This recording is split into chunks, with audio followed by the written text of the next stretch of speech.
Elle est arrivée à son entretien à vélo, tandis que tout le monde l'ignorait. Le millionnaire l'observait avec curiosité. Elle était différente, et quelque chose en lui sentait que cette jeune femme cachait une histoire profonde. Lorsqu'elle s'est enfin arrêtée à sa table, il s'est penché vers elle et a dit « Tu ne sembles pas appartenir à cet endroit, mais je veux savoir pourquoi. » Il ignorait que cette jeune serveuse, avec ses yeux pleins de détermination, allait changer sa vie pour toujours. Le souffle court, Marion Perrin s'arrêta devant l'imposante façade du restaurant La Couronne Dorée. Elle attacha sa bicyclette usée au lampadaire, essuya la sueur qui perlait sur son front et tenta vainement de lisser les plis de sa chemise blanche. 20 kilomètres à vélo depuis son quartier modeste jusqu'à ce temple de la haute gastronomie lyonnaise. Pas le trajet idéal pour arriver fraîche à son premier jour de travail. « Allez Marion, tu peux le faire », murmura-t-elle pour se donner du courage. Elle vérifia son reflet dans la vitre. Ses cheveux châtains rebelles s'échappaient déjà du chignon strict qu'elle avait mis tant de soin à réaliser. Tant pis, ce n'était pas son apparence qui comptait, mais ce qu'elle était venue chercher ici, à l'intérieur. Le maître d'hôtel, un homme aux tempes grisonnantes, la toisa de haut en bas avec une moue désapprobatrice. « Mademoiselle Perrin, je présume, vous êtes en retard de 7 minutes. Pardonnez-moi. »« Monsieur Lefebvre, j'ai eu un problème avec mon transport. À la Couronne Dorée, la ponctualité n'est pas une option, mais une exigence, surtout quand on débute. » trancha-t-il en lui tendant un tablier immaculé. « Suivez-moi. » Marion acquiesça, serrant contre elle le carnet de commandes qu'il venait de lui remettre. Ses yeux parcoururent discrètement la salle. Lustres en cristal, nappes en lin d'une blancheur éclatante, argenterie étincelante, et une clientèle triée sur le volet, des hommes en costume 3 pièces et des femmes aux bijoux valant plus que ce qu'elles gagnaient en un an discutaient affaires et plaisirs autour de mets raffinés. Dans ce monde qui n'était pas le sien, personne ne la remarquait. Elle n'était qu'un élément du décor, au même titre que les orchidées fraîches sur chaque table. « Tu y es enfin », pensa-t-elle. 5 ans qu'elle attendait ce moment. 5 ans depuis cette matinée grise où 2 policiers étaient venus frapper à leur porte pour annoncer à sa mère que Roland Perrin avait été retrouvé mort dans son bureau. Une lettre d'adieu à côté de lui, un suicide, un détournement de fonds, la honte, les images de cette journée déferlèrent dans son esprit comme toujours, lorsqu'elle pensait à son père, le corps de sa mère s'effondrant au sol, les regards accusateurs des voisins, les titres des journaux parlant du comptable véreux des entreprises Roche. « Mademoiselle, vous m'écoutez ?» La voix sèche de Lefebvre la ramena brutalement à la réalité. « Oui, bien sûr. Je disais donc que vous vous occuperez des tables 7 à 12. Tâchez de ne rien renverser. Notre clientèle n'est pas du genre compréhensif. » Marion hocha la tête et suivit son nouveau supérieur qui lui présentait rapidement l'équipe. Des serveurs à l'air hautain et des chefs de rang qui ne prirent même pas la peine de lui adresser un regard, son attention fut soudain attirée par un mouvement à l'entrée du restaurant. Un silence respectueux s'abattit sur la salle lorsqu'un groupe de 4 personnes fit son entrée. Marion les reconnut immédiatement. Damien Roche, surnommé l'Empereur d'Acier, dans la presse économique, grand, la quarantaine approchant, une présence qui imposait naturellement le respect. À son bras, Océane Charvet, sa fiancée, héritière des laboratoires Charvet, resplendissante dans une robe bleu nuit. Derrière eux, Claude Renaud, le conseiller financier historique des Roches, dont le visage austère masquait mal un sourire satisfait, et enfin, événement rare, Suzanne Roche elle-même, la matriarche de 78 ans, se déplaçant avec l'aide d'une canne mais conservant une allure royale. « La table d'honneur est prête », murmura Lefebvre à Marion. « C'est la table 8, vous vous en occuperez personnellement, ne faites pas d'erreur, c'est compris. » Le cœur de Marion s'accéléra. C'était plus qu'elle n'avait espéré pour son premier jour. « Bien sûr, monsieur. » Marion observa Damien Roche s'asseoir et aider galamment sa grand-mère à prendre place. Sa réputation d'homme d'affaires impitoyable contrastait avec ses petites attentions. Marion nota mentalement ce détail, pendant que ses collègues s'affairaient autour de la table d'honneur pour servir les apéritifs. Marion continua son service aux autres tables, à chaque passage près de la table des Roches. Elle tendait l'oreille, captant des bribes de conversation. « Les résultats du dernier trimestre sont exceptionnels. Le contrat avec les Allemands est quasiment... Océane, ma chère, Cette bague de fiançailles vous va à ravir. Ce fut au moment de servir le plat principal que tout bascula, alors qu'elle déposait une assiette de homard devant Damien Roche. Celui-ci leva les yeux vers elle. Son regard s'attarda un peu trop longtemps sur son visage. Marion sentit un frisson la parcourir. « Avons-nous déjà » commença-t-il avant de s'interrompre. « Je ne crois pas, monsieur » répondit Marion en baissant respectueusement les yeux. « C'est étrange » murmura-t-il. « Vous me rappelez quelqu'un » À cet instant, Marion remarqua que Suzanne Roche la fixait également, avec une intensité troublante. La vieille dame avait pâli, comme si elle avait vu un fantôme. « Ce sera tout. »« Monsieur » demanda Marion, mal à l'aise sous ce double examen. « Pour l'instant » répondit Damian avec un léger sourire. Marion s'éloigna, sentant toujours le regard de la matriarche dans son dos. Ce n'était pas prévu. Elle était censée passer inaperçue, observer, écouter, pas attirer l'attention. La soirée s'écoula lentement, vers 23 heures. Alors que le restaurant commençait à se vider, Marion passa une dernière fois à la table des Roches pour débarrasser les desserts. « Vous n'avez pas l'air à votre place ici, mais j'aimerais comprendre pourquoi. » La voix grave de Damien Roche la fit sursauter. Il était seul à la table. Les autres étaient repartis. « Je ne comprends pas, monsieur, » balbutia Marion. « Votre posture, votre façon de vous tenir, ce n'est pas celle d'une serveuse ordinaire. Et vous nous observez, avec discrétion, certes, mais vous nous observez. » Marion sentit son cœur s'emballer. Était-elle si transparente ? J'apprends le métier, monsieur. Je dois être attentive. » Damien esquissa un sourire énigmatique et se leva. « Bien sûr, bonne soirée, mademoiselle. » Perrin, Marion Perrin. Une ombre passa sur le visage de l'homme d'affaires. Ce nom semblait éveiller quelque chose en lui. « Marion Perrin, » répéta-t-il lentement. « Au plaisir de vous revoir. Bientôt. » Il laissa un généreux pourboire et quitta le restaurant d'un pas assuré, laissant Marion troublée et inquiète. Cette rencontre n'était pas dans ses plans.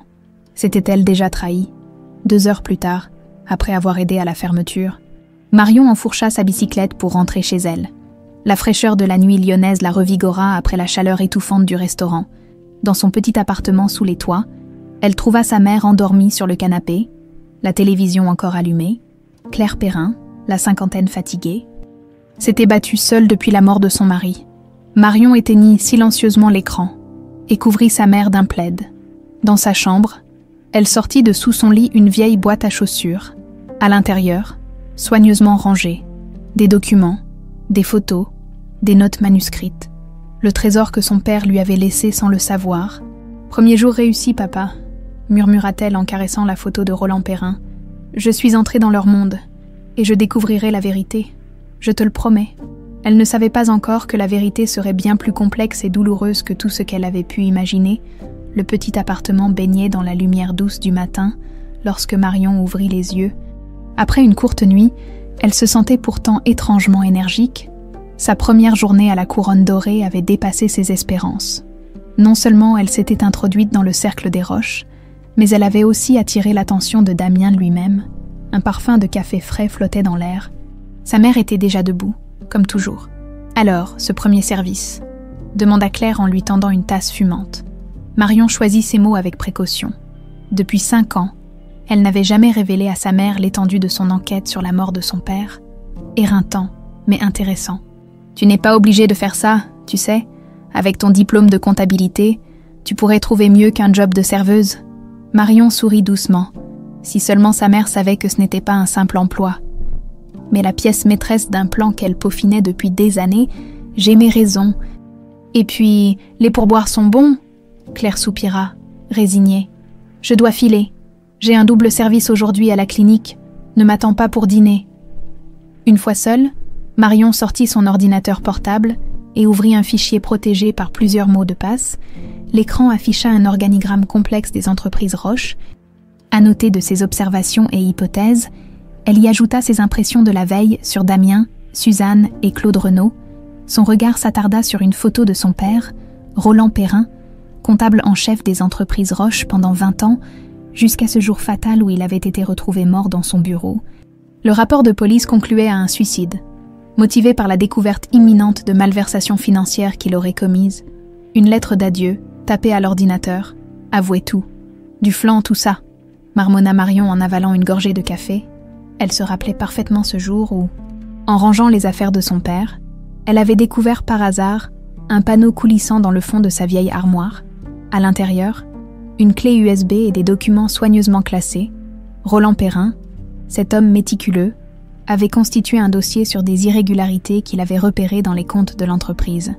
Des transferts suspects vers des comptes offshore, des factures douteuses, des brevets enregistrés dans des conditions nébuleuses.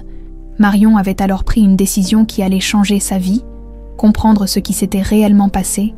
Elle s'était inscrite en comptabilité forensique, avait décroché son diplôme avec mention, tout en accumulant des preuves, recoupant des informations, tissant patiemment sa toile, et maintenant, elle était enfin là où elle voulait être, au cœur du nid de vipères. Son téléphone vibra, un message de Lefebvre, le maître d'hôtel. « Service de midi annulé pour vous, reprise à 19h. » Marion fronça les sourcils. Était-ce bon signe ou devait-elle s'inquiéter? Impossible de le savoir. Elle profita de ce temps libre pour se rendre à la bibliothèque municipale, où elle consultait régulièrement les archives des journaux locaux. La bibliothécaire, habituée à ses visites, lui adressa un signe de tête amical. « Toujours sur votre thèse ?»« Marion. »« Toujours, » répondit-elle avec un sourire complice. Sa prétendue thèse sur l'éthique financière des grandes entreprises familiales était une couverture parfaite pour ses recherches. Elle s'installa devant un microfilm et remonta 5 ans en arrière, à l'époque du suicide de son père. Les journaux avaient fait leur chou gras de l'affaire. Suicide d'un comptable véreux, les Roches trahis par un fidèle employé, Roland Perrin, la chute d'un homme respecté. Elle prit quelques notes, puis passa aux actualités plus récentes concernant la famille Roche. Un article attira son attention. Fiançailles officielles de Damien Roche et Océane Charvet, 2 empires s'unissent. La photo montrait le couple, souriant pour les caméras. Mais Marion nota la tension dans le regard d'Océane, cette façon qu'elle avait de fixer l'objectif comme si elle regardait un adversaire. À 18h30, Marion arriva au restaurant par l'entrée de service. Le personnel s'agitait déjà pour préparer la soirée. Dans les vestiaires, elle enfila son uniforme et attacha ses cheveux en un chignon strict. « J'ai entendu dire que tu as servi la table des Roches hier », lui lança une serveuse blonde en se repoudrant le nez. « C'est rare qu'un nouveau obtienne cet honneur. »« J'ai eu de la chance », répondit modestement Marion. « Ou des relations », rétorqua la blonde avec un sourire mielleux. « En tout cas, ce soir, c'est mon tour. Ils reviennent, avec la vieille Suzanne en plus. Paraît qu'elle sort rarement depuis son AVC l'an dernier. » Le cœur de Marion fit un bond. Les Roches revenaient. C'était une occasion inespérée. La soirée débuta comme la veille. Dans le balai réglé des serveurs et le murmure feutré des conversations, Marion s'occupait de tables moins prestigieuses, mais ne perdait pas de vue celle des Roches, désormais servie par sa collègue blonde. Suzanne Roche semblait particulièrement agitée ce soir-là. Plusieurs fois, Marion surprit son regard perçant fixé sur elle, comme si la vieille dame cherchait à résoudre une énigme. Lors d'un moment d'accalmie, alors qu'elle se rendait aux cuisines, Marion sentit une présence derrière elle. Elle se retourna pour découvrir Damien Roche, imposant dans son costume sur mesure. « Mademoiselle Perrin ?» dit-il d'une voix posée. « Pourquoi n'êtes-vous pas à notre table ce soir ?»« Le service est organisé par roulement, monsieur, » improvisa-t-elle. Damien esquissa un sourire qui n'atteignit pas ses yeux. « Dommage, grand-mère vous trouvait particulièrement attentionnée. » Avant qu'elle puisse répondre, un bruit de verre brisé attira leur attention. À la table des Roches, Suzanne venait de renverser son verre d'eau, mais ce n'était pas cela qui figea Marion sur place. C'était le petit objet doré qui avait glissé au sol avec les éclats de verre. Un médaillon. Instinctivement, Marion s'approcha pour aider. Elle ramassa délicatement le médaillon et le tendit à la vieille dame. Leurs doigts se frôlèrent, et Suzanne tressaillit comme sous l'effet d'une décharge électrique. Le médaillon s'était ouvert dans sa chute, à l'intérieur. Une photo en noir et blanc montrait un jeune homme souriant. Un jeune homme dont les traits rappelaient étrangement ceux de Marion. « Excusez-moi », murmura Suzanne en refermant précipitamment le bijou. Marion s'inclina respectueusement et s'éloigna, mais son esprit tournait à toute vitesse. Qui était cet homme dans le médaillon? Et pourquoi ressemblait-il tant à elle? La fin du service fut interminable.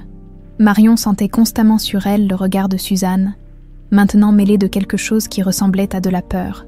Quant à Damien, il semblait plus intrigué que jamais. observant tour à tour sa grand-mère et la jeune serveuse. Océane Charvet, elle, n'avait rien manqué de cet étrange ballet. Son visage parfait s'était durci, et elle avait entouré possessivement le bras de son fiancé. Minuit passé, les Roche prirent enfin congé. Alors qu'ils passèrent la porte, Océane se retourna brusquement et dévisagea Marion avec une hostilité non dissimulée.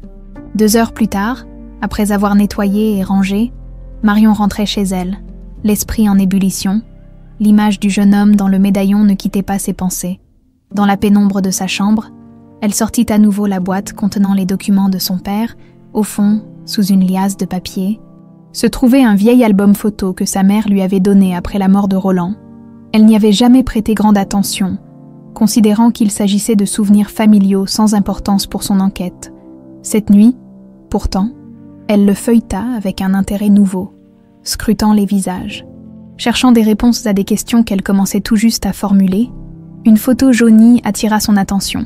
Sa mère, bien plus jeune, rayonnante dans une simple robe d'été, aux côtés d'un homme qui n'était pas Roland Perrin, un homme dont le sourire et les traits lui étaient étrangement familiers, le même homme que dans le médaillon de Suzanne Roche, la pluie battait contre les baies vitrées de l'appartement d'Océane Charvet, situé au dernier étage d'un immeuble haussmannien, avec vue sur le Rhône. Debout face à la ville scintillante sous l'orage, la jeune femme sirotait lentement un verre de cognac. « Tu sembles préoccupée », remarqua Claude Renaud, en s'approchant silencieusement derrière elle. Océane ne se retourna pas. À 65 ans, Claude restait imposant avec ses cheveux poivre et sel parfaitement coiffés et son allure distinguée, conseiller financier de confiance des Roche depuis des décennies. Personne ne soupçonnait ses rencontres secrètes avec l'héritière des Charvet. « Cette serveuse ?» répondit-elle enfin. « Je n'aime pas la façon dont Damien la regarde. » Claude esquissa un sourire. « Jalouse. Réaliste. » Océane se tourna vers lui, le visage dur. « Je ne suis pas à 1 an de mon objectif pour me laisser distraire par une gamine en tablier. » Qui est-elle ? Marion Perrin, nouveau visage au restaurant. Claude se figea imperceptiblement. « Perrin, ça te dit quelque chose ? Possiblement. » Il s'approcha de son ordinateur portable posé sur la table basse. « Laisse-moi vérifier. » Tandis qu'il tapait frénétiquement, Océane retourna à sa contemplation de Lyon sous l'orage. 25 ans qu'elle attendait ce moment. 25 ans depuis cette nuit où elle avait vu son père, Armand Charvet, brillant chimiste, sombrer dans l'alcool après avoir tout perdu. « Ils m'ont volé ma formule », répétait-il inlassablement jusqu'à sa mort prématurée. Les Roche ont tout pris à 7 ans. Orpheline recueillie par ses oncles et tantes, Océane avait juré de venger son père. Brillante, déterminée, elle avait gravi les échelons de l'entreprise familiale jusqu'à en prendre la tête, et maintenant, elle était fiancée à l'héritier de l'Empire Roche, prête à fusionner les 2 entreprises. Pour mieux détruire de l'intérieur celle qui avait causé la ruine des siens, Marion Perrin, annonça Claude en revenant vers elle, fille de Roland Perrin, l'ancien comptable des Roche qui s'est suicidé, diplômé en comptabilité forensique. Intéressant, très intéressant. Océane fronça les sourcils. Tu penses qu'elle cherche quelque chose ? Je pense que nous devrions la surveiller de près. Claude referma son ordinateur. Accélère les préparatifs du mariage. Plus vite la fusion sera actée, mieux ce sera. Tu crains qu'une simple serveuse puisse faire échouer nos plans ? Railla Océane. J'ai appris à me méfier des coïncidences. Il termina son verre. Suis mon conseil, rapproche la date. Après le départ de Claude, Océane resta longuement immobile. Cette Marion Perrin, un obstacle imprévu sur sa route, un obstacle à éliminer. Le lendemain matin, Marion fut réveillée par des coups frappés à sa porte. Les yeux encore embués de sommeil, elle découvrit un coursier tenant un petit paquet. « Mademoiselle Perrin, livraison pour vous. » La boîte, élégamment emballée, contenait un téléphone portable dernier cri et une simple carte. Pour faciliter notre communication des Roche, Marion fixa l'appareil avec méfiance. Pourquoi Damien Roche lui offrirait-il un téléphone ?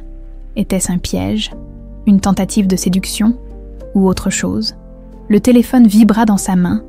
Un message apparut à l'écran. « Disponible pour un café. J'ai une proposition à vous faire. La brasserie Georges, 11h, DR. » Marion hésita. Rencontrer Damien Roche en plein jour, hors du restaurant, c'était risqué, Mais c'était aussi une occasion inespérée d'avancer dans son enquête. À 11 heures précises, elle poussait la porte de la célèbre brasserie lyonnaise. Damien était déjà là, assis à une table discrète au fond de la salle. En la voyant, il se leva courtoisement. « Mademoiselle Perrin, je vous remercie d'être venue. » Marion nota qu'il portait une tenue décontractée, gants de luxe et pull en cachemire, loin des costumes impeccables qu'il arborait habituellement. « Votre cadeau était difficile à ignorer, » répondit-elle en prenant place face à lui. Damienne sourit légèrement. « Direct et sécurisé, j'apprécie la discrétion. » Un serveur leur apporta 2 cafés et s'éloigna rapidement. « J'irai droit au but, » déclara Damien en se penchant vers elle. « Vous n'êtes pas qu'une simple serveuse, n'est-ce pas ?» Marion sentit son pouce s'accélérer mais garda un visage impassible. « Je ne comprends pas. Épargnons-nous ce jeu, voulez-vous » Il sortit une tablette de sa sacoche et la fit glisser vers elle. Marion Perrin, diplômée en comptabilité forensique avec mention, pourquoi quelqu'un d'aussi qualifié servirait-il des homards à la couronne dorée ? Prise au dépourvu, Marion cherchait une explication plausible quand Damien ajouta « Et vous êtes la fille de Roland Perrin ». Le nom de son père dans la bouche de cet homme la glaça. « Vous avez fait des recherches sur moi, comme vous en faites sur ma famille, j'imagine. » Un silence tendu s'installa. Marion réalisa qu'elle devait changer de stratégie. « Que voulez-vous, monsieur Roche ? Votre expertise ?» Il ferma sa tablette. « J'ai remarqué des irrégularités dans certains rapports financiers, des anomalies subtiles que peu de gens pourraient repérer. Et pourquoi moi ? Lyon compte des dizaines de cabinets d'audit. Parce que vous avez un intérêt personnel dans cette affaire ?» Son regard s'assombrit. « J'ai connu votre père, mademoiselle Perrin. Roland était plus qu'un employé pour moi. C'était un ami, et je n'ai jamais cru à cette histoire de détournement de fonds. » Marion sentit son cœur bondir dans sa poitrine. Était-ce un piège ? Ou Damien Roche doutait-il réellement de la version officielle ? « Qu'attendez-vous de moi exactement ? Une analyse discrète de certains documents, en échange ? Je vous donne accès à des informations qui pourraient vous intéresser. » Il marqua une pause. « Concernant les circonstances de la mort de votre père, Marion savait qu'elle jouait avec le feu, mais c'était une opportunité qu'elle ne pouvait pas laisser passer. « J'accepte, à condition que notre collaboration reste confidentielle. » Évidemment, Damien lui tendit la main. Partenaire, tandis qu'elle serrait cette main tendue, Marion aperçut, à travers la vitre de la brasserie, une silhouette familière qui les observait depuis la rue, Claude Renaud. Leurs regards se croisèrent brièvement avant qu'ils ne disparaissent dans la foule. Ce soir-là, au restaurant, l'atmosphère était électrique. Les Roches n'étaient pas présents, mais Marion sentait une tension inhabituelle parmi le personnel. Lefebvre semblait nerveux, vérifiant constamment sa montre. « Qu'est-ce qui se passe ?» chuchota-t-elle à un collègue. « Inspection surprise », répondit-il à voix basse. « Quelqu'un des ressources humaines du groupe Roche va passer incognito ce soir. Lefebvre est sur les nerfs. » Vers 22 heures, alors que le service battait son plein, Marion remarqua un homme d'âge moyen, seul à une table. Il observait discrètement le fonctionnement du restaurant tout en consultant régulièrement son téléphone. « Table 4 », murmura Lefebvre en passant près d'elle. « C'est notre homme, impressionne-le. » Marion s'approcha de la table avec son plus beau sourire. L'homme leva les yeux de son téléphone et la dévisagea avec une intensité troublante. « Bonsoir, monsieur. Puis-je vous suggérer notre sélection de vins ? » « Avec plaisir, » répondit-il d'une voix douce. « Je m'en remets à votre expertise. » Marion lui présenta la carte des vins avec assurance. Mais son esprit était ailleurs. Quelque chose dans le regard de cet homme la perturbait. Une familiarité inexplicable. Le service se termina sans incident. L'homme quitta le restaurant après avoir laissé un généreux pourboire et glissé un mot à Lefebvre qui parut soulagé. Alors qu'elle récupérait son manteau au vestiaire, Marion sentit une main se poser sur son bras. C'était l'homme de la table 4. « Oh, mademoiselle Perrin, un instant, je vous prie. » Marion s'immobilisa, surprise qu'il connaisse son nom. « Je m'appelle Léo Dubreuil, » dit-il en lui tendant une carte de visite. « Avocat spécialisé en propriété intellectuelle. J'aimerais vous parler. En privé. » « À quel sujet ?» Léo regarda autour d'eux pour s'assurer que personne n'écoutait. « Au sujet d'un dossier que votre père m'avait confié peu avant sa mort, un dossier concernant les familles Roche et Charvet. » Marion sentit le sol vaciller sous ses pieds. Après 5 ans de recherche solitaire, les pièces du puzzle commençaient enfin à s'assembler. « Quand ?» demanda-t-elle simplement. « Demain, 15 heures, Il lui tendit une clé. « Cette adresse, venez seul et méfiez-vous de Damien Roche. Il n'est pas celui que vous croyez. » La résidence Bellevue se dressait majestueusement sur les hauteurs de Lyon, offrant une vue imprenable sur la ville. Suzanne Roche vivait dans cet hôtel particulier depuis 50 ans, entourée de souvenirs et de fantômes du passé. Ce matin-là, assise dans son fauteuil préféré face à la baie vitrée, elle fixait le médaillon ouvert sur ses genoux. Le visage souriant de son fils cadet, Julien, lui renvoyait un regard figé dans le temps. « À quoi penses-tu, maman ?» Damien venait d'entrer dans le salon. Une tasse de thé à la main, malgré son emploi du temps surchargé, il venait voir sa grand-mère tous les matins avant de se rendre au bureau, au passé. Elle referma doucement le médaillon. « Il nous rattrape toujours, n'est-ce pas ?» Damien s'assit face à elle, l'observant avec attention depuis 2 jours. Depuis sa rencontre avec la jeune serveuse, Suzanne semblait agitée, presque, effrayée. « Cette jeune femme au restaurant ?» commença-t-il. « Marion Perrin », acheva Suzanne d'une voix à peine audible. « Tu la connais. Je connais son nom. » Suzanne détourna le regard. Roland Perrin était un homme bien. Sa mort a été une tragédie. « Je n'ai jamais cru qu'il ait détourné de l'argent », affirma Damien. C'était l'honnêteté incarnée, mais alors, pourquoi se serait-il suicidé ? Suzanne restait silencieuse, perdue dans ses pensées. « Grand-mère, si tu sais quelque chose, laisse-le passer où il est. » Damien, la voix de la vieille dame tremblait légèrement. « Certaines vérités ne font que blesser.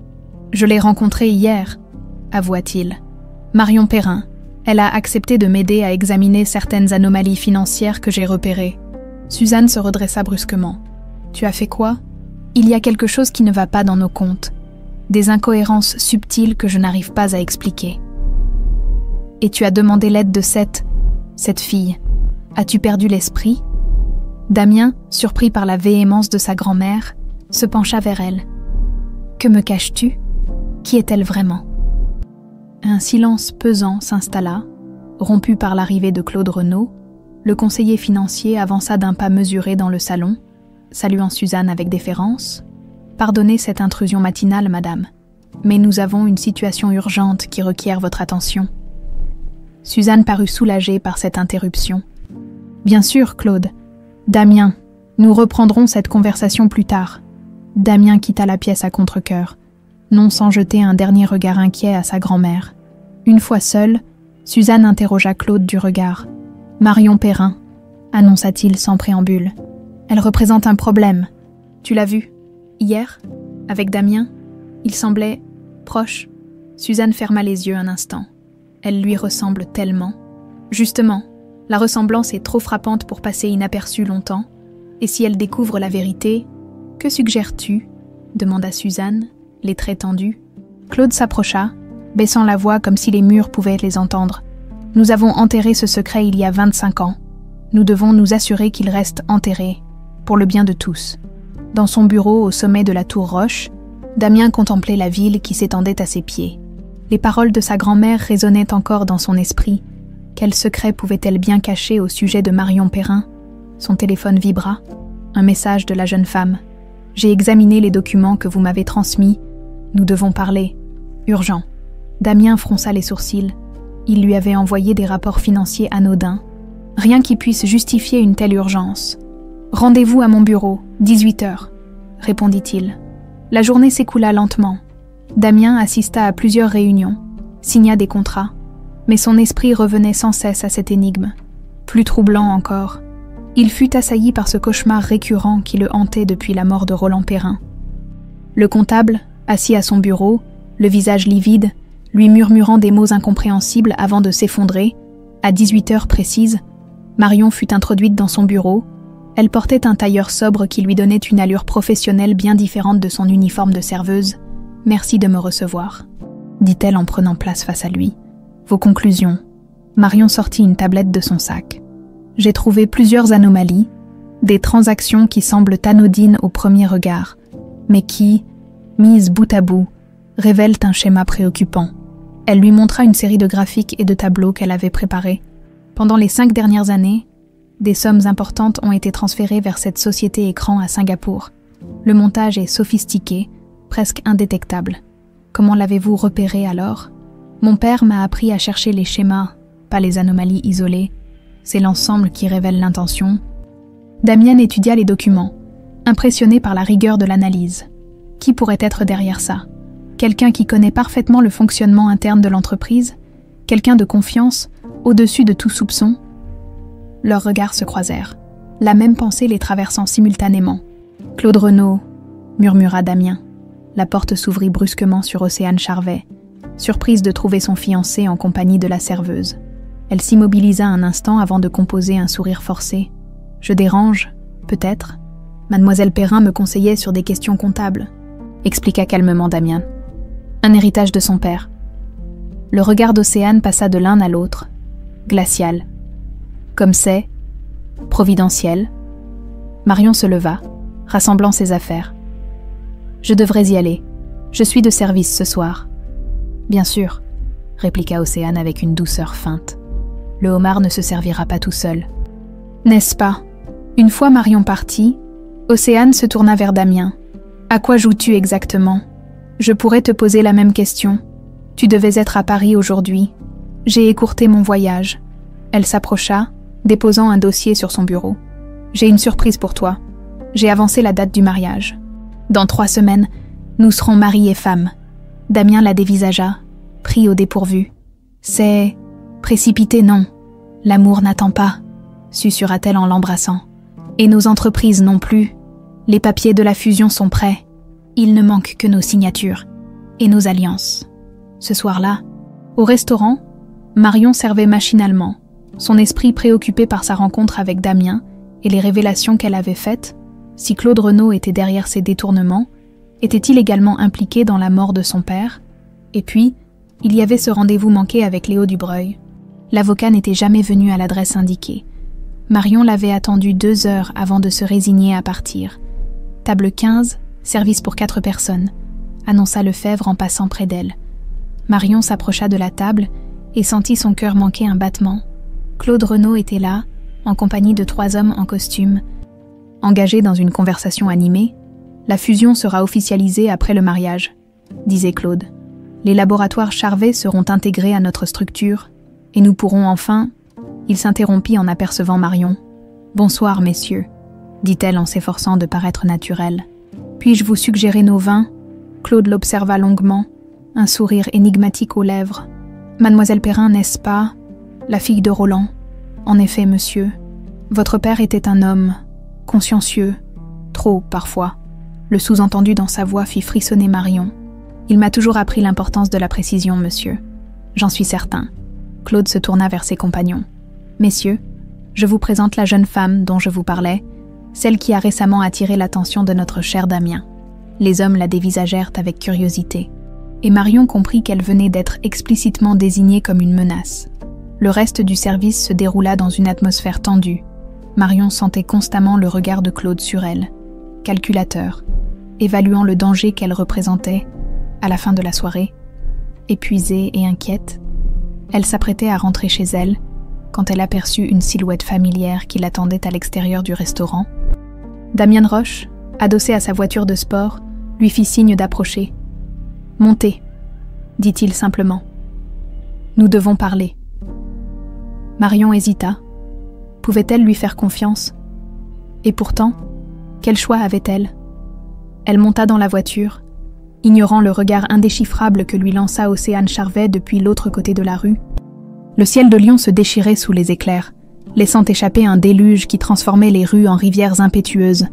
Marion regardait les gouttes s'écraser contre la vitre teintée de la voiture de Damien, créant un rempart liquide entre eux et le monde extérieur.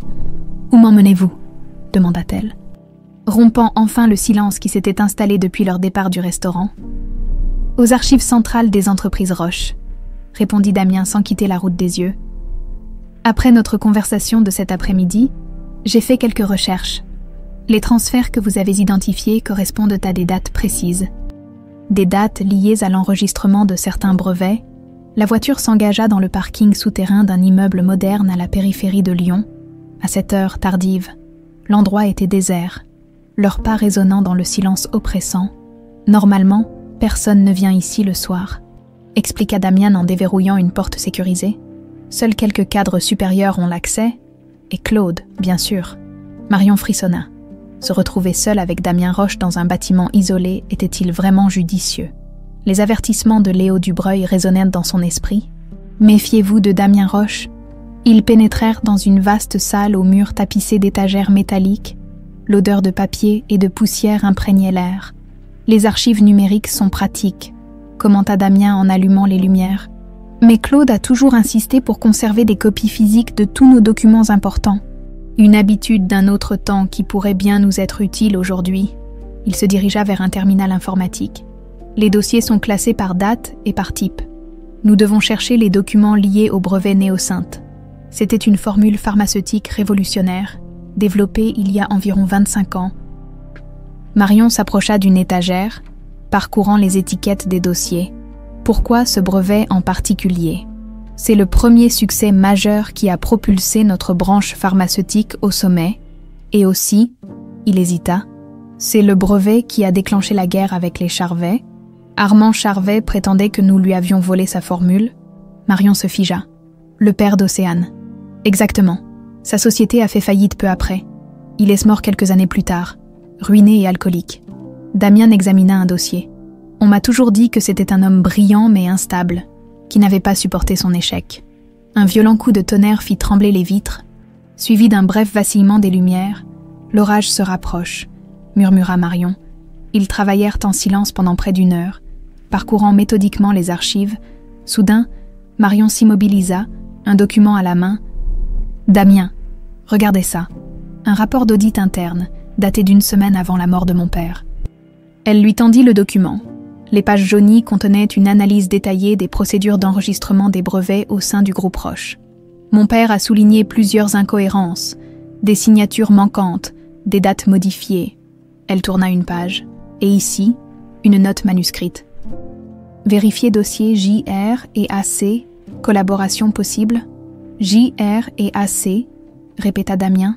Julien Roche et Armand Charvet, mon oncle et le père d'Océane. Un nouvel éclair illumina la pièce, immédiatement suivi d'un coup de tonnerre assourdissant.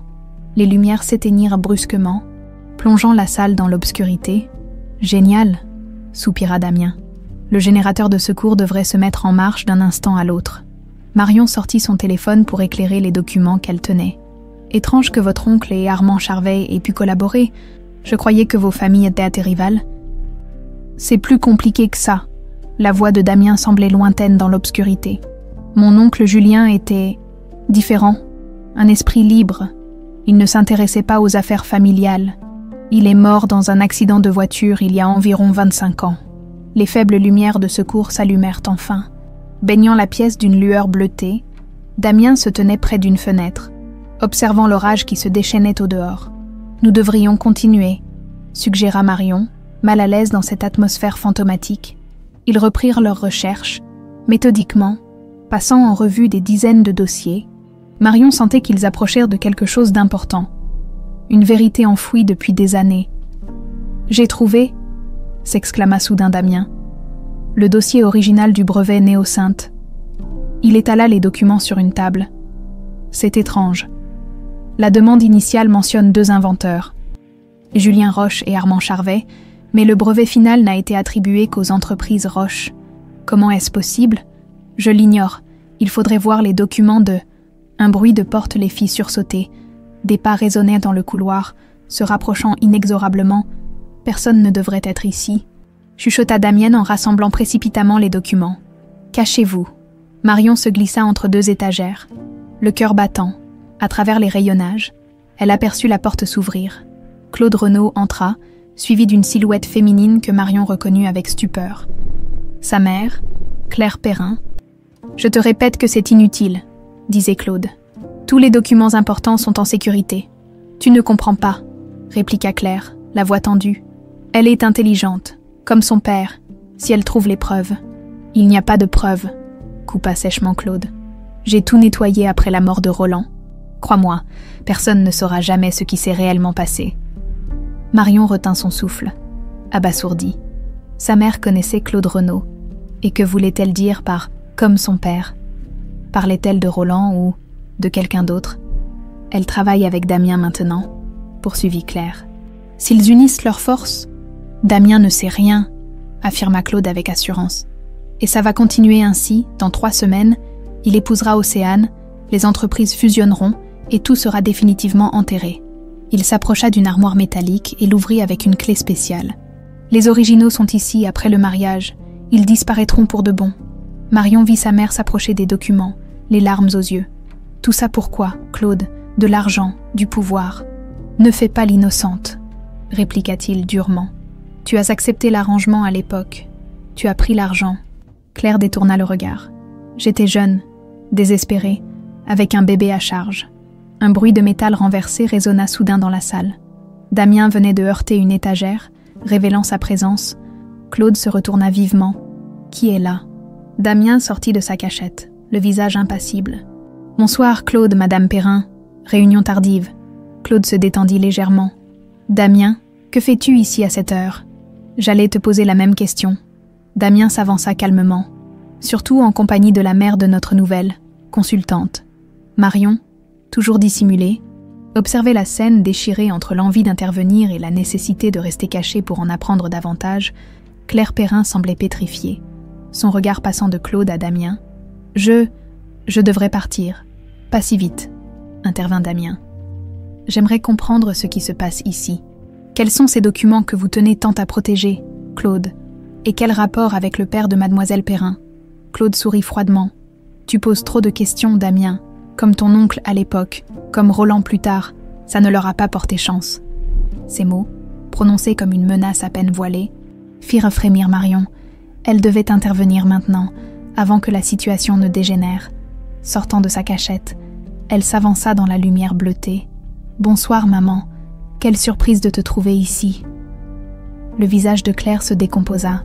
« Marion, qu'est-ce que... » J'allais te poser la même question. Coupa Marion, reprenant intentionnellement les mots de Damien. « Que fais-tu ici, avec l'homme qui a probablement causé la mort de papa ?» Un silence assourdissant tomba sur la pièce, uniquement rompu par le grondement du tonnerre au dehors. Claude fut le premier à reprendre contenance. « Je crois que nous avons beaucoup à nous dire. Tous les 4, mais pas ici, pas maintenant. » « Au contraire, » répliqua Damien en s'approchant des documents que Claude avait sortis. « Je pense que c'est exactement le bon moment. » Le temps semblait suspendu dans la salle d'archives.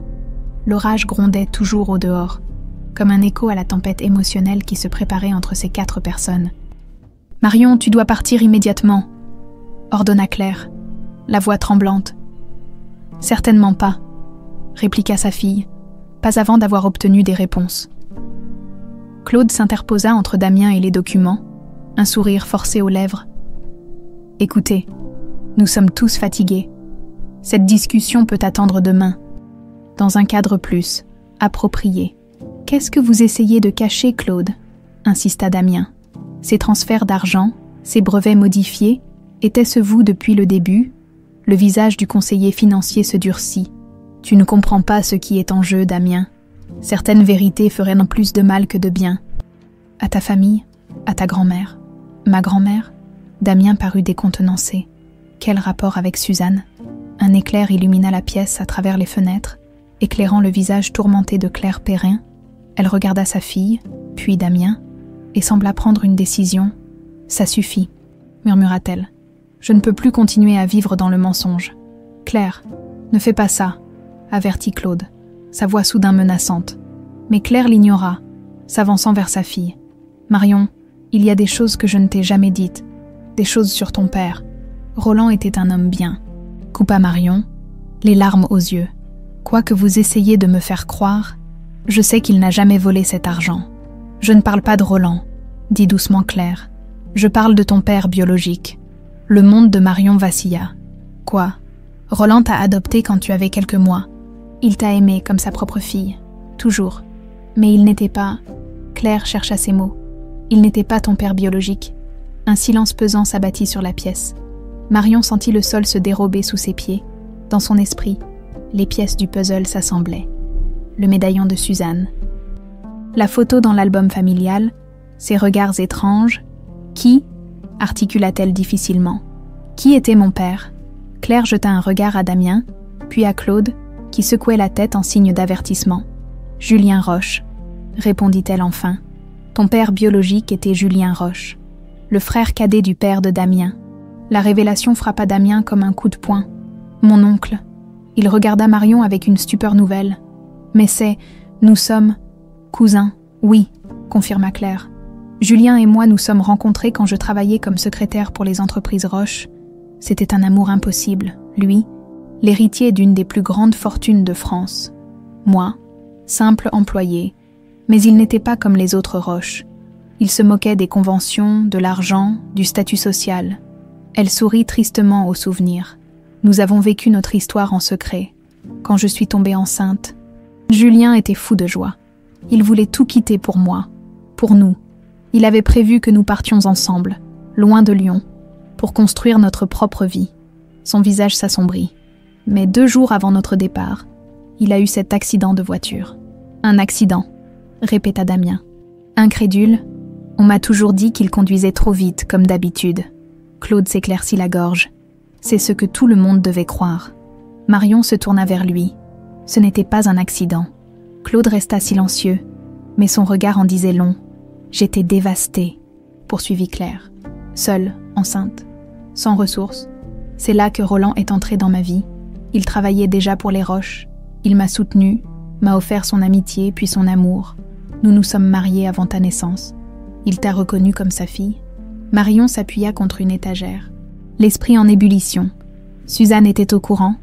Oui, admit Claire. Elle a découvert notre relation peu avant la mort de Julien. C'est elle qui a insisté pour que le secret soit gardé, pour éviter un scandale qui aurait nui à l'entreprise. Elle a proposé un arrangement financier, une somme confortable en échange de mon silence. Roland a accepté de m'épouser et de t'élever comme sa fille. Des larmes coulaient librement sur les joues de Marion. Toute ma vie est basée sur un mensonge. Sur l'amour, corrigea doucement Claire. L'amour de Julien, l'amour de Roland, mon amour. Damien s'approcha des documents que Claude avait tenté de dissimuler. Et quel rapport avec ses brevets? Avec la mort de Roland? Claire regarda Claude, qui restait obstinément silencieux. Roland a découvert quelque chose concernant la collaboration entre Julien et Armand Charvet. Je savais qu'ils travaillaient ensemble, s'exclama Damien, sur le brevet Néo-Sainte. Claire acquiesça. Julien était brillant en chimie, tout comme Armand. Ils étaient amis, malgré la rivalité entre leurs familles. Ils avaient développé cette formule ensemble, prévoyant de la breveter au nom des 2 entreprises, créant un pont entre les Roches et les Charvettes. Mais le brevet a été enregistré uniquement au nom des Roches, compléta Marion, et Armand Charvet a été ruiné. Un regard accusateur se tourna vers Claude, qui se redressa avec dignité. « J'ai fait ce qui était nécessaire », se défendit-il. « Après la mort de Julien, j'ai découvert leurs recherches. Cette formule valait une fortune. »« Alors vous avez volé le travail d'Armand Charvette », accusa Damian. « Vous avez détruit sa carrière, sa vie. J'ai protégé les intérêts des Roches », s'emporta Claude. « Julien était mort, et Armand n'avait aucune preuve de sa contribution. C'était l'occasion rêvée. Et mon père, Roland, l'a découvert, » comprit Marion. « Il a trouvé les preuves de votre manipulation. » Claude se tourna vers elle, les yeux froids. « Ton père était trop curieux, trop honnête aussi. Il voulait que justice soit faite, qu'Armand Charvet soit reconnu et indemnisé. » Il eut un rire sans joie. « Tu imagines le scandale, le préjudice pour l'entreprise. Alors vous l'avez fait taire ?» murmura Marion, horrifiée. « Vous l'avez forcé à écrire cette lettre de suicide, à s'accuser de détournement qu'il n'avait jamais commis. Je lui ai donné un choix, » corrigea Claude. « Soit il acceptait de porter le chapeau, soit je révélais la vérité sur ton adoption, sur tes origines. J'aurais fait de Claire une extorqueuse, une femme qui avait piégé un Roche pour obtenir de l'argent. » Marion sentit la rage monter en elle. « Vous avez menacé de détruire ma mère, et il s'est sacrifié. Pour vous protéger, toutes les 2, » confirma Claude sans remords. Damien s'avança, menaçant. « Vous avez manipulé ma famille pendant des décennies, volé des recherches, causé la mort d'un homme innocent, et mon père, était-il au courant? Ton père faisait ce qu'on lui disait de faire, » répondit Claude avec mépris. Un brillant homme d'affaires, mais sans vision stratégique. Suzanne et moi prenions les vraies décisions. Ma grand-mère, Damien semblait abasourdi. Elle savait tout ça. Suzanne Roche est une survivante, affirma Claude. Elle a bâti cet empire à partir de rien. Elle ne l'aurait jamais laissé être divisé ou affaibli, pas même pour une question de moralité. Un nouvel éclair zébra le ciel, suivi d'un coup de tonnerre assourdissant. Les lumières vacillèrent à nouveau. « Et maintenant ?» demanda Marion, la voix tremblante de colère. « Vous pensez pouvoir continuer à cacher tout ça ?» Claude sourit froidement. « Qui vous croirait? J'ai effacé toutes les preuves il y a des années. » « Ces documents ?» Il désigna les papiers sur la table. « De simples copies, les originaux sont en lieu sûr. Il y a encore la fusion avec les Charvettes, » rappela Damien. « Océane doit savoir. Son père a été détruit par vos manipulations. » Le sourire de Claude s'élargit. « Océane, elle sait déjà tout. »« Quoi? Pourquoi crois-tu qu'elle t'a séduit, Damien? Par amour ?» Claude eut un rire sec. « Elle prépare sa vengeance depuis des années. Épouser l'héritier Roche, fusionner les entreprises, puis te détruire de l'intérieur ?» Marion et Damien échangèrent un regard stupéfait. Claire, quant à elle, semblait résignée, comme si rien ne pouvait plus la surprendre. « Assez parlé », déclara soudain Claude en consultant sa montre. « J'ai été patient, mais cette conversation a assez duré. » Il sortit un petit pistolet de sa veste, provoquant un hoquet de surprise chez Claire. « Claude, qu'est-ce que tu fais ?»« Non, ce que j'aurais dû faire il y a longtemps, » répondit-il calmement. « Nettoyer définitivement les traces du passé. » L'arme pointée vers eux semblait irréelle dans l'atmosphère feutrée des archives. Damien se plaça instinctivement devant Marion et Claire. « Réfléchissez, Claude. Vous ne pouvez pas nous tuer tous les trois. »« Je n'ai pas besoin de tous vous tuer, » répondit calmement Claude. « Juste de créer un accident convaincant, un court-circuit, un incendie dans les archives. Tragique, mais pas inhabituel dans un bâtiment ancien pendant un orage. » Marion cherchait désespérément une issue. Son regard croisa celui de sa mère, qui semblait lui communiquer quelque chose. Lentement, Claude s'approcha d'un panneau électrique. « Les systèmes d'extinction automatique sont désactivés pour la maintenance, » expliqua-t-il. « Personne ne s'étonnera qu'un incendie se soit propagé si rapidement. » Brusquement, Claire renversa une étagère qui s'effondra avec fracas. Dans la confusion, Damien bondit sur Claude. L'arme tomba au sol, glissant sous une armoire.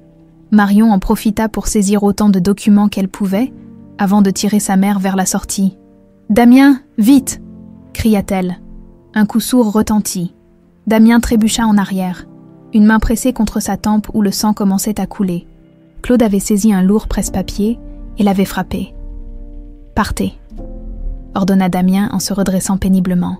« Je le retiens. » Marion hésita une fraction de seconde, puis entraîna sa mère hors de la pièce.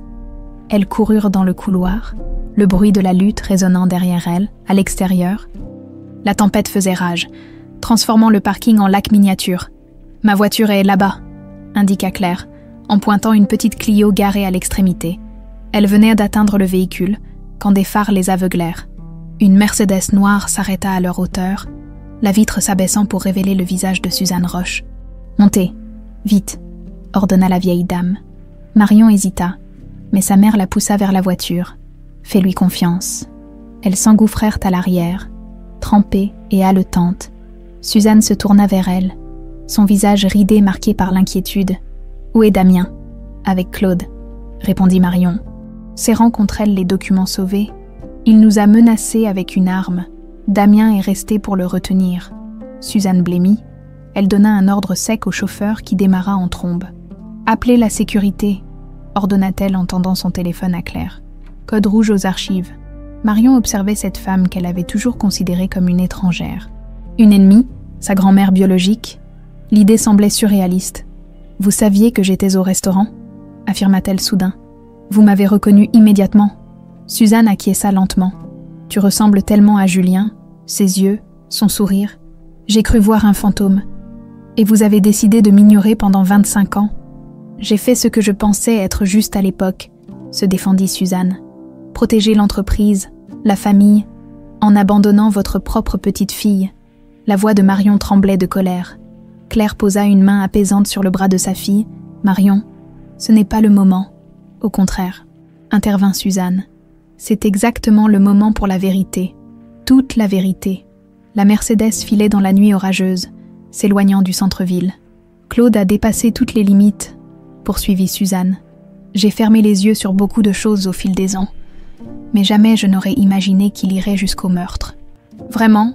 Interrogea Marion avec scepticisme. Et la mort de Roland Perrin ? Vous n'étiez pas au courant ? Un silence pesant s'installa dans l'habitacle. Suzanne semblait soudain avoir pris 10 ans. Je pensais qu'il s'était réellement suicidé, murmura-t-elle finalement. Claude m'a dit que Roland avait été découvert en train de falsifier des documents. C'est faux, s'écria Marion. Je le sais maintenant, admit Suzanne. J'ai commencé à avoir des doutes récemment, des incohérences dans les rapports, des décisions prises sans mon accord complet. Et puis ton apparition. Elle se tourna vers Claire. Quand j'ai vu ta fille, j'ai su que le destin nous rattrapait tous. J'ai commencé à fouiller, à questionner. Claude est devenu nerveux, agressif ce soir, quand j'ai appris que Damien était allé aux archives avec Marion. Le téléphone de Suzanne sonna, interrompant ses explications. Elle décrocha rapidement, écouta quelques instants, puis raccrocha, le visage défait. « Damien est à l'hôpital », annonça-t-elle. Claude l'a frappé violemment à la tête avant de s'enfuir. Le chauffeur changea immédiatement de direction, se dirigeant vers l'hôpital Édouard Herriot. « Et les documents ?» demanda Marion, inquiète. « Un incendie s'est déclaré dans les archives, mais les pompiers sont intervenus à temps, » expliqua Suzanne. Quant à Claude, il a disparu. L'hôpital bourdonnait d'activité malgré l'heure tardive. Damien était allongé dans un lit, un bandage autour de la tête. Mais conscient, son visage s'éclaira en voyant Marion entrer dans la chambre. « Tu vas bien ?» murmura-t-il avec soulagement. « C'est plutôt à moi de te demander ça », répondit-elle en s'approchant. Suzanne et Claire les avaient laissés seuls, attendant dans le couloir. Juste une commotion et quelques points de suture, la rassura Damien. Claude n'y est pas allé de main morte. Tu m'as sauvé la vie. Un silence gêné s'installa entre eux. La révélation de leur lien de parenté planait comme une ombre sur leur relation naissante. Alors, cousin, dit finalement Damien avec un sourire tordu. Apparemment. Marion s'assit au bord du lit. Ça explique pourquoi Suzanne me fixait comme si elle voyait un fantôme. Grand-mère a toujours dit que j'étais le portrait de mon père, mais que Julien avait quelque chose de spécial, une étincelle différente. Il étudia son visage. Je la vois en toi. Marion sourit tristement. Toute ma vie était basée sur un mensonge. Non, corrigea doucement Damien. Sur l'amour de Roland Perrin, il t'a choisi, Marion. Il s'est sacrifié pour te protéger. Les larmes montèrent aux yeux de Marion. Et maintenant, Claude est en fuite. Il a essayé de nous tuer. Nous avons les documents, rappela Damien. Les preuves de ce qu'il a fait. Pas toutes, nuança Marion. Il a dit lui-même que c'était des copies. Mais c'est un début. Damien tenta de se redresser, grimaçant de douleur. Et nous avons aussi Océane à affronter. Tu crois vraiment qu'elle complote contre toi depuis le début ? Ça expliquerait certaines choses. Il hésita. Sa réticence à parler de son père, son intérêt soudain pour les aspects les plus confidentiels de l'entreprise. La porte s'ouvrit sur Suzanne, suivie de Claire. La vieille dame s'approcha du lit et prit la main de son petit-fils. « Les médecins disent que tu pourras sortir demain », annonça-t-elle. « En attendant, j'ai renforcé la sécurité. Claude ne s'approchera pas de toi. Et notre mariage ?» demanda Damien. « Ah, il est prévu dans 3 semaines. » Suzanne échangea un regard avec Claire. « Nous pensons qu'il serait préférable de maintenir les apparences pour l'instant. Si Claude et Océane complotent ensemble, ils ne doivent pas se douter que nous savons. »« C'est dangereux, » protesta Marion. « Claude est prêt à tuer. » « C'est justement pour ça qu'il ne faut pas l'effrayer, » expliqua Suzanne. « Nous devons rassembler toutes les preuves avant de le confronter publiquement. Les originaux, comprit Damien. Il faut les trouver. Selon Claude, ils sont en lieu sûr, rappela Marion. Mais où ? Suzanne réfléchit un instant. Claude est méthodique, paranoïaque même. Il n'aurait jamais confié des documents aussi compromettants à quelqu'un d'autre. Son domicile, suggéra Claire. Trop risqué, objecta Damien. Il sait que c'est le premier endroit où on chercherait. Marion se leva soudainement. Un coffre. Dans une banque, tous les regards se tournèrent vers elle.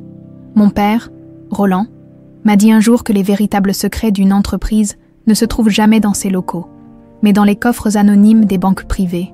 Claude a effectivement plusieurs coffres, confirma Suzanne. À Lyon, à Genève, à Luxembourg. Alors nous devons tous les vérifier, déclara Marion avec détermination. Damien lui prit la main. Ensemble, À partir de maintenant, nous travaillons ensemble. » Suzanne et Claire échangèrent un regard, témoin silencieux de cette alliance inattendue entre deux branches d'une même famille, trop longtemps séparées. « Je vais contacter Léo Dubreuil, » annonça Marion. « L'avocat qui voulait me rencontrer au sujet d'un dossier confié par mon père, il pourrait avoir des informations cruciales. Soyez prudent, » recommanda Suzanne. Claude a des yeux et des oreilles partout, comme pour confirmer ses paroles. Le téléphone de Damien vibra. Un message d'Océane s'afficha. « Chérie, on m'a informé de ton accident. J'arrive dès demain matin. Repose-toi bien. Je t'aime. » Les 4 occupants de la chambre échangèrent un regard lourd de sens. La partie d'échecs venait véritablement de commencer. Les 3 jours qui suivirent l'affrontement dans les archives furent une course contre la montre. Marion avait pris un congé au restaurant, prétextant une urgence familiale. Ce qui n'était pas loin de la vérité, Damien, quant à lui, jouait la comédie auprès d'Océane, prétendant ne pas se souvenir des détails de son accident. Ce matin-là, ils s'étaient donné rendez-vous dans un petit café discret de la Croix-Rousse. Loin des quartiers fréquentés par leur entourage, Marion arriva la première, nerveuse. Elle avait finalement réussi à contacter Léo Dubreuil, qui avait accepté de la rencontrer plus tard dans la journée. Damien la rejoignit quelques minutes plus tard, portant une casquette et des lunettes de soleil en guise de déguisement rudimentaire. « Ça va ?» demanda-t-il en s'asseyant face à elle. « J'ai connu des semaines plus tranquilles, » répondit Marion avec un faible sourire. « Et toi, comment ça se passe avec Océane ?» Damien grimaça. « Elle joue parfaitement son rôle d'infirmière dévouée. Si je ne savais pas qu'elle complote contre moi, je pourrais presque être touché. » Il sortit discrètement une tablette de sa sacoche. « J'ai des nouvelles. Les documents que nous avons sauvés des archives ont été analysés par un expert en graphologie que ma grand-mère connaît. Regarde. » Il lui montra des comparaisons de signatures sur différents documents du brevet Néo-Sainte. « La signature d'Armand Charvet a été imitée sur les documents de renonciation, » expliqua-t-il. « C'est subtil, mais indéniable. Ça prouve que le brevet a été volé, » murmura Marion. « Mais pas que Claude est derrière tout ça. J'y viens. » Damien fit défiler les images. « Voici une analyse des flux financiers partant des sociétés offshore que tu as identifiées. Devine où une partie de l'argent a fini. » Marion étudia les graphiques. Une fondation au Panama, qui finance une résidence de luxe à Genève. Exactement, une résidence que Claude visite pour affaires, au moins 6 fois par an depuis 20 ans. Un serveur s'approcha, interrompant leur conversation. Ils commandèrent rapidement des cafés avant de reprendre. « Et pour les coffres ?» demanda Marion. Ma grand-mère a vérifié ceux dont elle avait connaissance. Rien. Il soupira, frustré. Claude doit en avoir d'autres, sous des noms différents. Marion sortit son propre téléphone. J'ai peut-être une piste ? Ce matin, ma mère m'a donné ça. Elle lui montra la photo d'une carte de visite jaunie par le temps. Elle l'a trouvée dans les affaires de Roland, une banque privée à Zurich. Excellente piste, approuva Damien. Je vais demander à mes contacts de vérifier si Claude y a un compte. Marion hésita un instant avant d'ajouter. J'ai rendez-vous avec Léo Dubreuil cet après-midi. Tu veux venir ? Damien secoua la tête. Je ne peux pas. Océane a organisé une réunion avec les responsables de la fusion. Je dois y assister pour ne pas éveiller les soupçons. Sois prudent, recommanda Marion. Claude est peut-être en fuite, mais il a encore de l'influence. Ils terminèrent leur café en silence, conscients du danger qui planait sur eux. Au moment de se séparer, Damien retint doucement Marion par le bras. « Marion, je sais que c'est compliqué entre nous maintenant, avec cette histoire de cousinage. » Il cherchait ses mots. « Mais je veux que tu saches que quoi qu'il arrive, je suis avec toi. Nous sommes une famille. » Marion sourit, touchée. Une famille, ça sonne étrange après toutes ces années. Ils se séparèrent, chacun partant dans une direction différente, mais unis par un objectif commun, découvrir la vérité et rendre justice à ceux qui avaient souffert des manipulations de Claude. Le cabinet d'avocats Dubreuil & Associés occupait un étage d'un immeuble moderne près de la Part-Dieu.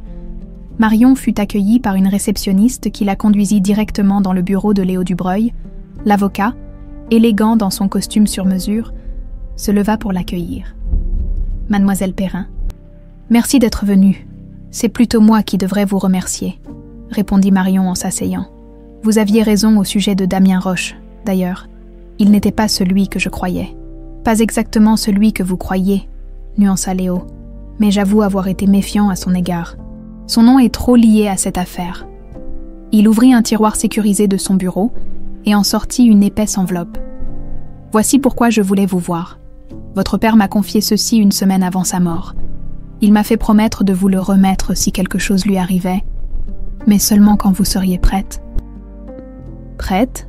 Ses mots exacts étaient « Quand elle viendra vous trouver d'elle-même. » Léo poussa l'enveloppe vers elle. « Je vous surveillais depuis un moment. Quand j'ai appris que vous travailliez au restaurant fréquenté par les Roches, j'ai su que le moment était venu. » Marion ouvrit l'enveloppe d'une main tremblante. Elle contenait des documents, des photos, des notes manuscrites. Le fruit des investigations secrètes de Roland Perrin. Il a tout documenté, murmura Léo. Le vol du brevet, la manipulation des signatures, les menaces de Claude. Mais surtout, il a découvert quelque chose d'encore plus grave. Marion parcourait les documents. Stupéfaite par leur précision, l'accident de voiture de Julien Roche n'était pas un accident, confirma Léo. Les freins avaient été sabotés, Roland avait trouvé des factures, des paiements suspects à un mécanicien qui a mystérieusement disparu après l'accident. Marion sentit la nausée l'envahir.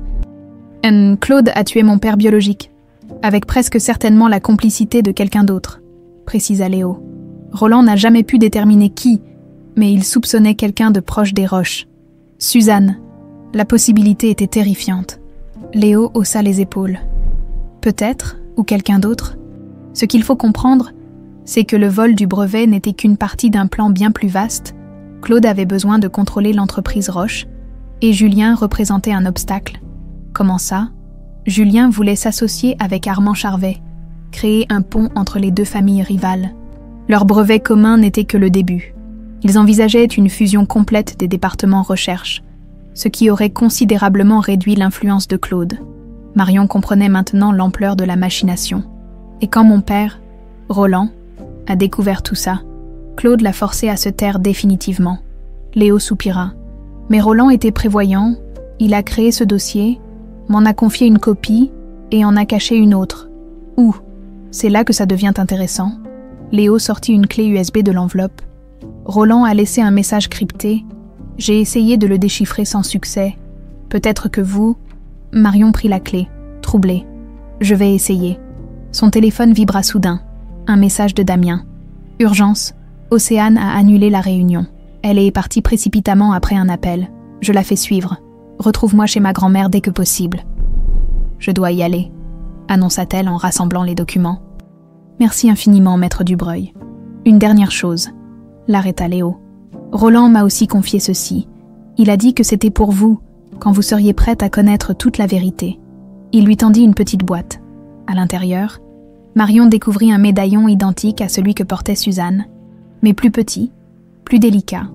En l'ouvrant, elle vit 2 photos, l'une de Julien Roche et l'autre, d'elle-même, bébé, dans les bras de sa mère.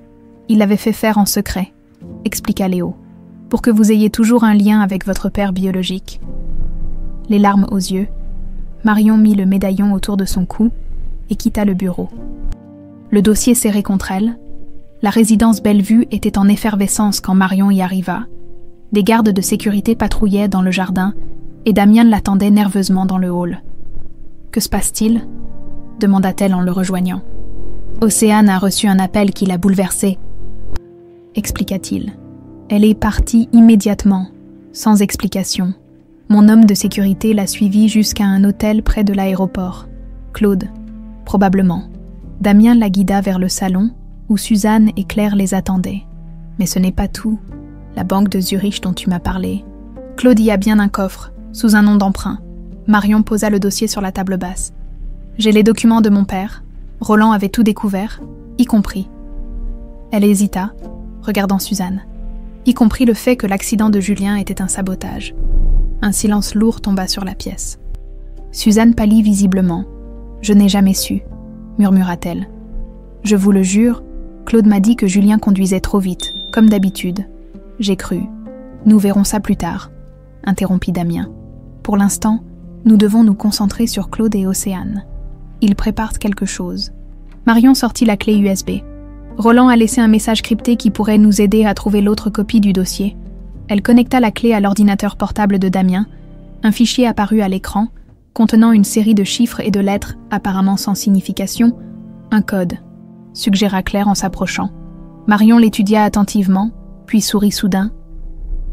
Pas exactement, ce sont des coordonnées GPS combinées à... Elle réfléchit intensément. À une date, la date de mon anniversaire. Damien entra rapidement les coordonnées dans un moteur de recherche. C'est la couronne dorée, le restaurant. Marion était stupéfaite. Roland a caché le dossier au restaurant. C'est logique, intervint Suzanne. C'est un lieu neutre, fréquenté par les Roches depuis des décennies. Personne ne penserait à y chercher des documents compromettants. Marion se leva brusquement. Nous devons y aller immédiatement. Je viens avec toi, décida Damien. Claire et Suzanne échangèrent un regard inquiet. Soyez prudents, recommanda Claire. Si Claude et Océane ont compris la même chose que nous, ils pourraient déjà être en route pour le restaurant, compléta Suzanne. Un nouvel échange de regards entre Damien et Marion scella leur détermination. La course contre la montre était lancée. La nuit tombait sur Lyon, lorsque Damien gara sa voiture à quelques rues du restaurant. La couronne dorée, l'établissement, brillamment illuminé, accueillait sa clientèle huppée pour un samedi soir animé. « Marc, quelle est la stratégie ?» demanda Marion tandis qu'ils observaient l'entrée depuis leur position. « Tu connais les lieux mieux que moi » répondit Damien. « Où Roland aurait-il pu cacher des documents ?» Marion réfléchit intensément. La cave à vin, c'est le seul endroit qui n'a pas été rénové depuis des décennies. Et l'accès y est restreint. Seul le sommelier et quelques membres du personnel y sont autorisés. Comment y entrer sans attirer l'attention ? J'ai toujours ma carte d'accès. Elle sortit le badge de son sac. Mais Lefebvre sera sur place. Il va forcément me remarquer. Damien consulta sa montre. Il est presque 21h, à 7h. Le service bat son plein. Tout le monde sera occupé. Il y a une entrée de service sur le côté, indiqua Marion. Nous pourrions... Elle s'interrompit en apercevant une silhouette familière qui se glissait par cette même porte latérale. « Océane », murmura Damien. Elle nous a devancés. Sans hésiter, ils quittèrent la voiture et traversèrent rapidement la rue. Marion passa sa carte dans le lecteur de l'entrée de service, déverrouillant la porte dans un léger clic électronique. L'arrière-cuisine était en pleine effervescence. Commis et plongeurs s'activaient dans un balai parfaitement réglé. Personne ne prêta attention à eux, tandis qu'ils se faufilaient le long d'un couloir menant aux caves. « Par ici », chuchota Marion, en indiquant un escalier étroit qui s'enfonçait dans les entrailles du bâtiment. La température chutait à mesure qu'ils descendaient, au bas des marches. Une lourde porte en chêne marquait l'entrée de la cave à vin. Marion l'ouvrit doucement, révélant une vaste salle voûtée où s'alignaient des milliers de bouteilles soigneusement étiquetées. « Elle doit être quelque part ici », murmura-t-elle. Des bruits de pas et le faisceau d'une lampe torche à l'autre bout de la cave leur confirmèrent qu'ils n'étaient pas seuls. Ils se dissimulèrent derrière une rangée de casiers à vin et observèrent, Océane Charvet, élégante même dans cette situation incongrue, inspecter méthodiquement chaque recoin, déplaçant parfois des bouteilles pour regarder derrière. « Elle cherche la même chose que nous », souffla Damien. « Mais que cherchons-nous exactement ?» s'interrogea Marion. « Un dossier ? Une clé USB ? Un coffret ?» Damien sortit son téléphone et consulta à nouveau les coordonnées laissées par Roland. Ce ne sont pas juste des coordonnées pour le restaurant, c'est plus précis. Il montra l'écran à Marion. Ces chiffres après la virgule, ils indiquent un emplacement spécifique dans le restaurant. Marion étudia les nombres, puis inspecta la cave. Ça correspondrait à ce mur, là-bas. Ils attendirent qu'Océane se déplace vers une autre section, puis se glissèrent silencieusement vers l'endroit indiqué. C'était une partie ancienne de la cave, avec des pierres apparentes qui dataient probablement du XVIIIe siècle. « Il doit y avoir quelque chose de spécial ici », murmura Marion en tâtonnant le mur. Ses doigts détectèrent une irrégularité, une pierre légèrement ensaillie par rapport aux autres. En appuyant dessus, elle sentit la pierre bouger. « Damien, aide-moi », chuchota-t-elle. Ensemble, ils parvinrent à extraire la pierre de son logement, révélant une petite cavité dans laquelle se trouvait une boîte métallique scellée. « Trouvée !» triompha Marion à voix basse. Un applaudissement lent et sarcastique résonna dans la cave. Claude Renaud émergea de l'ombre, un pistolet à la main, suivi d'Océane dont le visage exprimait une froide détermination. « Bravo !» dit-il calmement. « Je savais que vous finiriez par le trouver. Roland était intelligent, mais prévisible. Damien se plaça instinctivement devant Marion. « C'est terminé, Claude.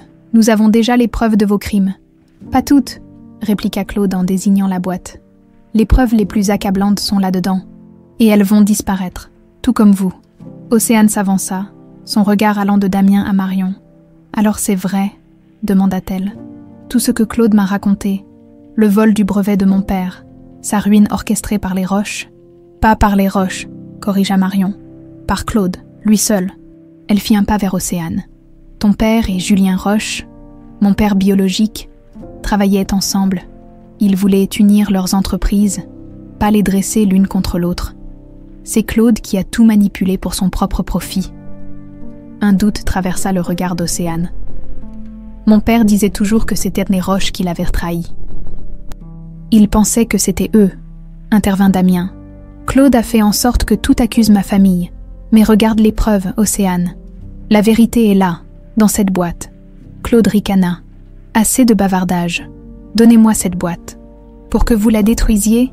répliqua Marion. « Jamais. » Claude pointa son arme vers elle. « Je n'hésiterai pas cette fois. »« Claude, » intervint Océane, visiblement troublée. « Je veux voir ces documents. »« Ne sois pas stupide, » siffla-t-il. « Tout ce que tu as toujours voulu, c'est te venger des Roches. Nous y sommes presque. Je veux connaître la vérité sur mon père. » insista-t-elle, profitant de cette distraction. Damien fit un pas en avant. Claude pivota immédiatement, braquant son arme sur lui. « Ne bouge pas. » Des bruits de pas dans l'escalier firent sursauter tout le monde. La porte de la cave s'ouvrit, laissant apparaître Lefebvre, le maître d'hôtel. « Que se passe-t-il ici ?» demanda-t-il, stupéfait. « Monsieur Renaud ? Monsieur Roche ?» Son regard se posa sur l'arme dans la main de Claude. « Mon Dieu ! Sortez immédiatement !» ordonna Claude, de plus en plus nerveux. Au lieu d'obéir, Lefebvre blêmit et recula précipitamment vers l'escalier. « Je vais appeler la sécurité. »« Ne bougez pas !» hurla Claude en tirant un coup de feu qui manqua sa cible mais provoqua une panique générale. Lefebvre s'enfuit en courant. Damien en profita pour se jeter sur Claude. Marion plongea dans l'autre direction, serrant la précieuse boîte contre elle. Océane recula contre le mur. Apparemment paralysée par la tournure des événements, une lutte féroce s'engagea entre Claude et Damien. Malgré sa soixantaine, l'ancien conseiller financier était étonnamment vigoureux. L'arme tomba au sol, glissant entre les casiers à vin. « Cours, Marion !» cria Damien en maintenant Claude au sol. Marion hésita un instant, puis se précipita vers l'escalier. Elle entendit des pas derrière elle. Océane la suivait. Elles émergèrent dans le restaurant en plein chaos. L'écho du coup de feu avait déclenché une panique parmi les clients qui se précipitaient vers les sorties. Des cris, des tables renversées, des verres brisés. La scène parfaite pour une fuite. Marion se fraya un chemin à travers la foule, mais sentit soudain une main agripper son bras. Océane, le visage déformé par l'émotion, la retenait fermement. « Donne-moi cette boîte », exigea-t-elle. « Océane, ton père a été manipulé, tout comme le mien. Comme nous tous. 25 ans, murmura Océane, la voix tremblante. 25 ans que je prépare ma vengeance, que je vis pour ça. Et si tout était basé sur un mensonge ?» insista Marion, sans lâcher la boîte. « Ne veux-tu pas connaître la vérité ?» Un fracas retentit à l'entrée de la cave. Claude émergea, échevelé, une coupure sur le front. Il parcourut la salle du regard, repéra Marion et Océane et se dirigea vers elle d'un pas déterminé. « Où est Damien ?» s'alarma Marion. Comme en réponse à sa question, Damien apparut à son tour, visiblement sonné mais debout. Il cria quelque chose que Marion ne put entendre dans le tumulte général. Claude avait récupéré son arme et la pointait maintenant vers elle. Des clients hurlèrent en l'apercevant, précipitant leur fuite vers les sorties. « Donne-moi cette boîte !» ordonna-t-il à Marion. « Ou je vous tue toutes les deux. » Océane se tourna vers lui, incrédule. « Claude, qu'est-ce que tu fais ?» « Ce que j'aurais dû faire depuis longtemps, éliminer toutes les traces, tous les témoins. » Dans un geste désespéré, Marion poussa Océane hors de la trajectoire et lança la boîte métallique vers Damien qui se rapprochait. Claude, furieux, se précipita vers l'escalier central qui dominait la salle. Cherchant un meilleur angle de tir, Océane, soudain galvanisée par la trahison évidente de Claude, bondit à sa suite. Elle l'attrapa par la veste, le déséquilibrant au moment même où il s'apprêtait à tirer. « C'est toi qui as détruit mon père, n'est-ce pas ?» cria-t-elle hors d'elle. tout ce temps. C'était toi. Claude tenta de se dégager, mais Océane, aveuglé par la rage, le poussa violemment. Il bascula en arrière, les bras battant l'air dans une vaine tentative de se rattraper à la rambarde. Un cri d'effroi parcourut l'assemblée lorsque Claude Renaud s'écrasa au bas de l'escalier monumental de la couronne dorée. Un silence irréel succéda au fracas de la chute. Claude Renaud gisait au bas des marches, immobile, mais conscient, un filet de sang s'écoulant de sa tempe.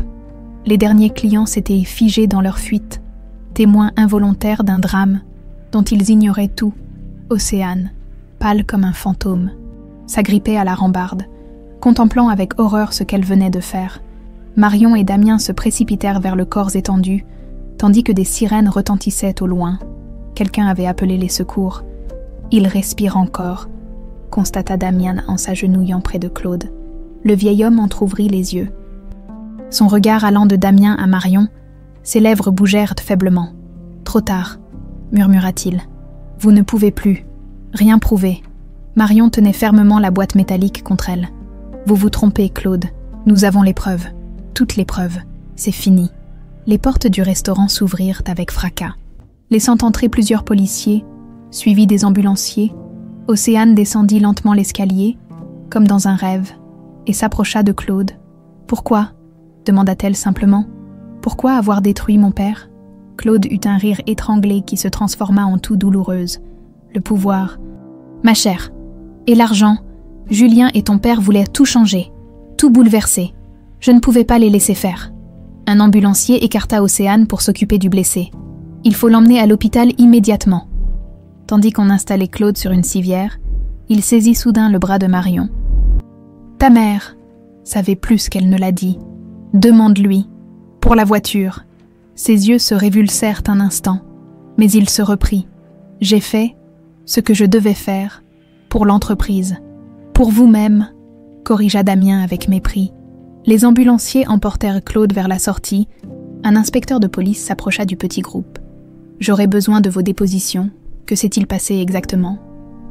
3 heures plus tard, après de longues explications aux autorités, Marion, Damien et Océane furent autorisés à quitter le restaurant, désormais fermé et considéré comme une scène de crime. La boîte métallique avait été confiée à la police comme élément de preuve. Non sans qu'ils aient pu vérifier son contenu auparavant, elle contenait exactement ce qu'ils espéraient, des documents originaux prouvant la collaboration entre Julien Roche et Armand Charvet, des preuves de falsification orchestrées par Claude, et même un rapport confidentiel sur le sabotage de la voiture de Julien, dans la voiture qui les ramenait à la résidence Bellevue. Personne ne parlait. Océane, assise à l'arrière, semblait complètement abattue.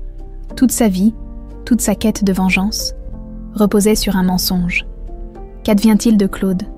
demanda finalement Damien au chauffeur qui venait de recevoir un appel. « Il est stabilisé, monsieur. Fracture du crâne, plusieurs côtes cassées, mais ses jours ne sont pas en danger. Il est sous garde policière à l'hôpital. » Marion se tourna vers Océane. « Je suis désolée pour ton père, pour tout. » Océane leva des yeux rougis vers elle. « J'ai passé 25 ans à haïr les mauvaises personnes. J'ai construit ma vie entière sur cette haine. Et maintenant, tu peux honorer la véritable mémoire de ton père, » suggéra doucement Marion. Un homme brillant qui voulait la paix entre nos familles. « Pas la guerre. » Un faible sourire apparut sur le visage d'Océane. « Qui aurait cru que ce serait toi qui me dirais ça ?» Damien prit la main de sa fiancée, ou ex-fiancée. Le statut n'était plus très clair. « Nous avons tous été manipulés, Océane, tous victimes du même homme, à la résidence Bellevue. » Suzanne et Claire les attendèrent dans le grand salon, anxieuses en les voyant entrer tous les trois, apparemment indemnes mais épuisées. Elles se levèrent d'un même mouvement. « Dieu merci, vous êtes sains et saufs », souffla Claire en serrant sa fille dans ses bras. « Claude », demanda simplement Suzanne. « À l'hôpital, sous bonne garde », répondit Damien. « Il a tout avoué, le vol du brevet, les manipulations financières, la mort de Roland », ajouta Marion en regardant sa mère. « Et il a dit quelque chose d'étrange avant d'être emmené. Il a parlé de toi, maman, de la voiture, que tu savais plus que ce que tu as dit. » Claire pâlit visiblement. Elle échangea un regard avec Suzanne, puis s'assit lourdement dans un fauteuil. « J'espérais ne jamais avoir à en parler, » murmura-t-elle. « J'ai découvert la vérité quelques mois après la mort de Roland, En rangeant ses affaires, j'ai trouvé des notes. Il soupçonnait Claude d'avoir orchestré l'accident de Julien. Nous le savons maintenant, confirma Marion. Les documents dans la boîte le prouvent.